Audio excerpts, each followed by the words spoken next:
As the great Rashid Nesmetdinov once said, those who analyze blitz games are stupid anyway. Let's go analyze some blitz games, everyone.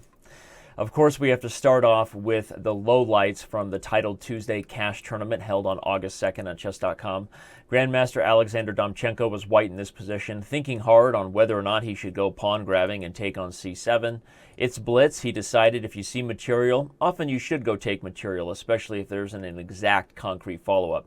Queen takes c7, as much as I'd like to tell beginners, is a move that shouldn't have been played because it is a pawn-grabbing move. It does put the queen in danger.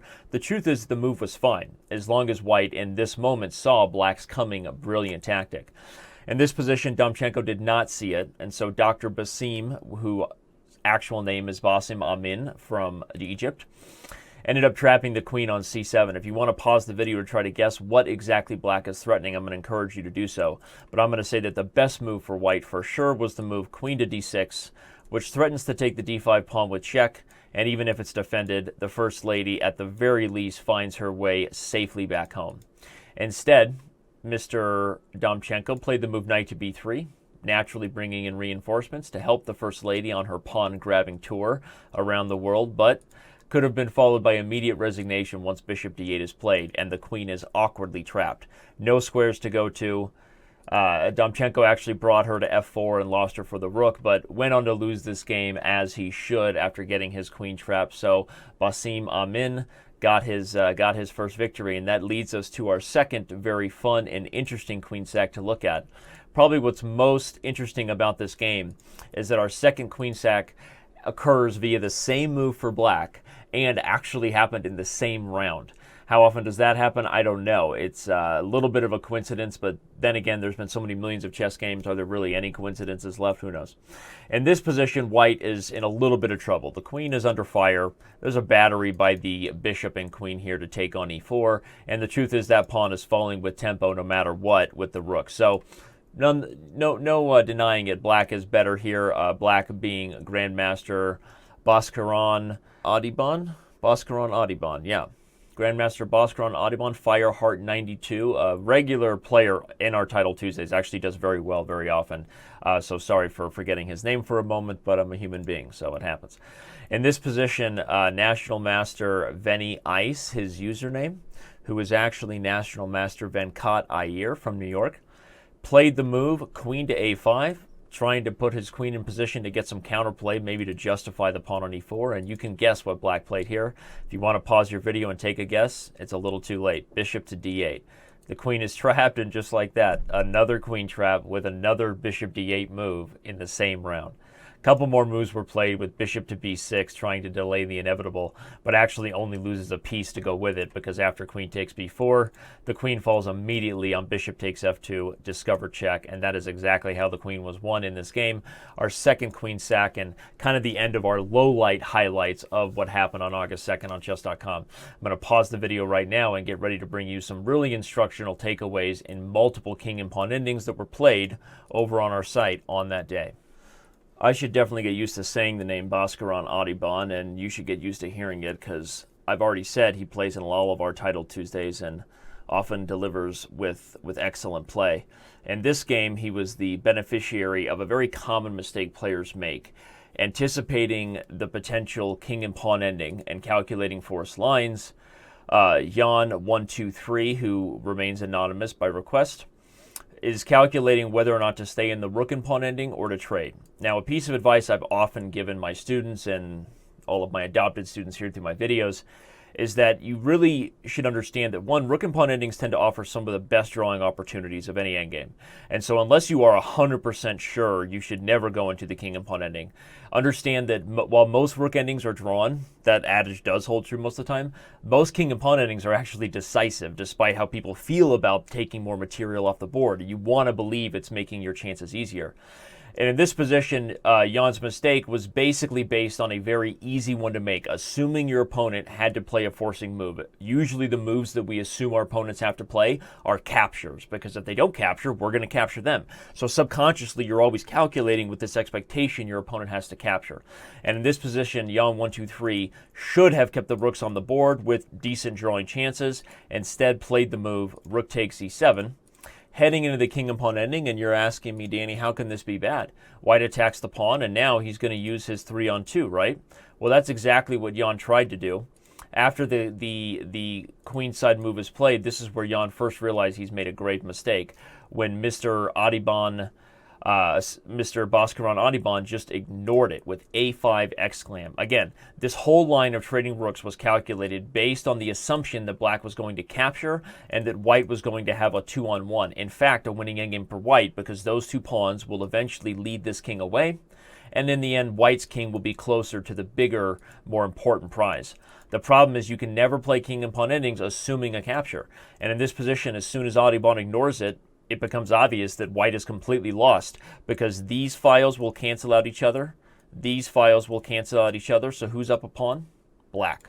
Let's see how it happens. A3, black just forces the zugzwang. It wouldn't matter if you played F5, the king would make a waiting move, or what he did in the game takes, and black just waits. Pawns are pushed, and guess what black does? Really instructive to see black just going back and forth. As I said, everything happening on these files is completely irrelevant to what you see in the center, which is that black is up a pawn.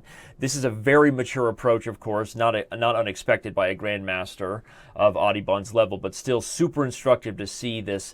Don't assume king and pawn endings are ever going to give you better drawing chances if you're the defender. Don't ever assume forced captures. It's where people go wrong in their calculation. And then just to see the technique that Adibon applied, moving back and forth with the king, just super sexy stuff. Brings in the king, and eventually it's just over.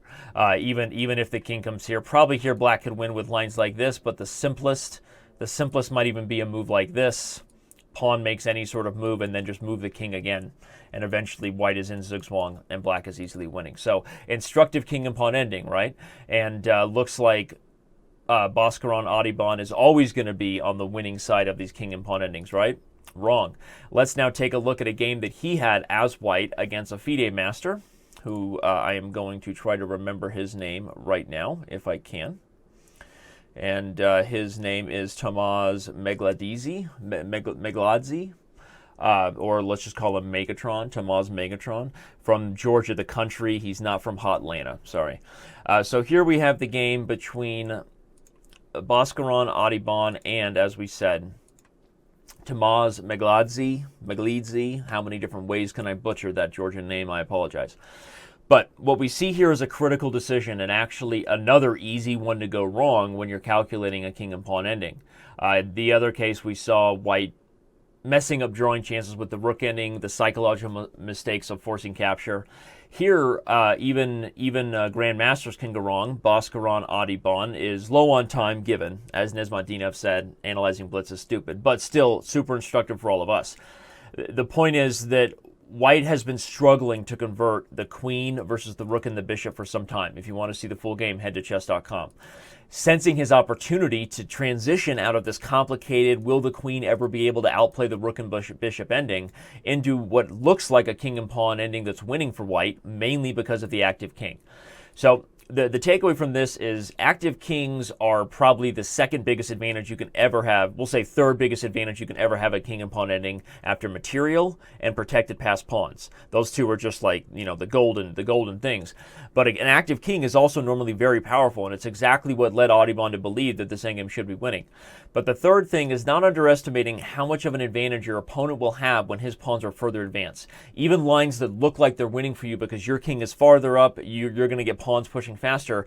Their pawns are already so far advanced up the board that you can never dismiss ideas of their king making a late break for it and trying to create passed pawns of their own. That's exactly what Adibon miscalculated here. He took on g5 and then played king takes c5. After king h6, this pawn is going to fall, and white pretty much has no choice but to get active in a hurry. That's exactly what happens here. And looking at this position, the first thought is, well, black is going to end up in zugzwang. If the king just waits, black indeed would lose, because these pawns would be traded, and white would eventually use the flanking technique. A flanking technique is a sideways opposition technique where eventually your opponent needs a square that they can't take because it's taken by their own pawn. So an instructive thing to see that eventually black would be forced back and white would gobble up every single pawn one at a time.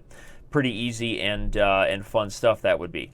But the line that he surely dismissed, because assuming my king is so active, there's no way a move like this really works, but now let's calculate it. The king successfully outflanks black and pushes him out, getting these pawns. But all of a sudden, at the end of this line, black's pawns were actually much further advanced, and the position is easily winning for black. If you ever put your queen in front of a pawn that's trying to queen, the opponent can pretty much just resign, because there are no more tricks that are ever going to be available. So here we saw Grandmaster Audubon, after being the beneficiary of a bad transition to a king and pawn ending. Now he is on the losing side of it, making a similar mistake himself in terms of psychological mistakes, overestimating a particular advantage like the king activity, and giving us a very instructive takeaway regarding these pawns that were really far advanced for black. Our final instructive takeaway comes as promised from two of the strongest players in the event, Naroditsky being a serious regular and usually someone who finishes right there in the top three, and Tigran Petrosian maybe being one of the best non-Super GM Blitz players on the planet. Everyone knows he just won our qualifier and played Magnus Carlsen in the Blitz match that took place in June. So two super strong players, and a super complex and interesting position that we thought was instructive to give you, because it highlights the power of the initiative. Something that is stressed often by teachers, and if you're a beginner player can really take this away, is never underestimate the power of a mating attack when it's opposite colored bishops on the board. Often what ends up happening is one bishop proves incredibly useful for all of its potential threats on a certain color complex, while the other bishop is sort of an innocent or guilty bystander, depending on how you want to look at it, pretty much standing around with his thumbs doing something that we don't want to talk about, and white is just taking home the game. So that counterplay is so strong, even at times it can even allow your opponent to get a second queen and still point out that the queen is just not in position to help the mating net. That's exactly what happened in Petrosian's game here versus Daniel Naroditsky. The attack started with the move queen to e8 check, of course, and very easy to see that black has one option, king h7, because queen g8 would allow mate. Now the bishop comes in. Note that after the move queen to g6, Petrosian wanted to play the move bishop f5 right away, and it might be a move that many people would make because, whoa, it wins the queen, right? But remember, we had a passed pawn over here. Here black gets to sacrifice his queen kamikaze style, and then get a queen right back here. Is this losing for white? Likely not. Certainly white will have a perpetual check on the king, but winning no longer, in Yoda speak. And so it's important to, again, value your ability to keep the initiative and create threats. Ultimately, more important than any material count in chess is who's on the check, who's on the attack, right? Of course, most of the time you can't keep those things going forever, but in cases like an opposite bishop ending where there's already a significant amount of weaknesses on the color square you need around the king, trust in yourself, believe in yourself, and go for the mating net. That's exactly what Petrosian does here. He plays queen e7 check, and after king h8, queen f8 continues the attack, now bringing the bishop to f5 with a big difference. If black tried to give up the queen, we'd be taking with check, and then we'd be weaseling our way around with the queen to give a check and stop this queen. So now it's no longer within the cards for black to just give up the queen. Naroditsky got his second queen as really his last chance to get something going against the enemy himself. The problem, the initiative continues. Queen g6 check, and we finally take it. Again, interesting is that we do allow some checks, but because our escape route, just like our attack route, is existing pretty much solely on the light squares, it's only a matter of time before our opponent runs out of the ability to checks, because, again, this bishop is an innocent, ugly, or guilty bystander. So, after the queen was taken, Naroditsky played queen c2 check, a much better check with the hopes of maybe coming back and getting some sort of defensive chances going here. But king h3, queen c8, bishop f5. Now we've got the same position we had before, roughly, with the queen and bishop sort of performing surgery, except now white no longer has the nightmare of this b2 pawn in the back of his brain. So the attack continues. Again, we see the light square mating net commence. We get to play a little bit of a passive waiting move because this pawn has been taken care of, and that allows the mating net to get even stronger as the queen improves herself fully. Finally, bishop e6 comes, renewing the idea of queen d8 check, king h7, and then bishop f5 resigns. So king h7 and h5 is played, trying to give the black king a last chance hope to escape on the dark squares. Makes sense from one perspective that at least it makes this bishop feel a little less useless. But hey, when that bishop feels useless, his buddy's got his back with f4, and the game was over with Naroditsky mated on g5. A very pretty finish, a very instructive mating attack conducted by Tigran Petrosian, and a great way for us to bring this highlight video to an end. Please remember, as we've said, that all of the Title Tuesday tournaments taking place over on Chess.com are held on the first Tuesday of every month. If you're not watching these guys in action or watching our live coverage, you're missing out. But if you can't always be there, sometimes Tuesday 11 a.m. Pacific, Tuesday 5 p.m. Pacific aren't great for people. Now you know we're going to be bringing you weekly highlights every Tuesday here on YouTube, every Tuesday following the Title Tuesday, showing you all the most instructive moments that we deemed necessary for a highlight video. Check out, of course, the full article if you want the full pictorial report. We'll put a link to it here in the intro to the video. There's our boy Bhaskaran Adiban, and of course we love any gifts that talk about getting our chess on. We can see different standings of all the players that were in the event who maybe didn't have games covered here. You can see there's a lot of strong players playing in these tournaments, and pretty fun stuff. Go ahead and take a vote in our poll too, and let us know what game you think was most instructive, as only this one was really the one featured here. But the highlights and lowlights hopefully were enough to make you feel good about what's happening over at those Title Tuesdays. Give us a like in this video, please. Give me a share.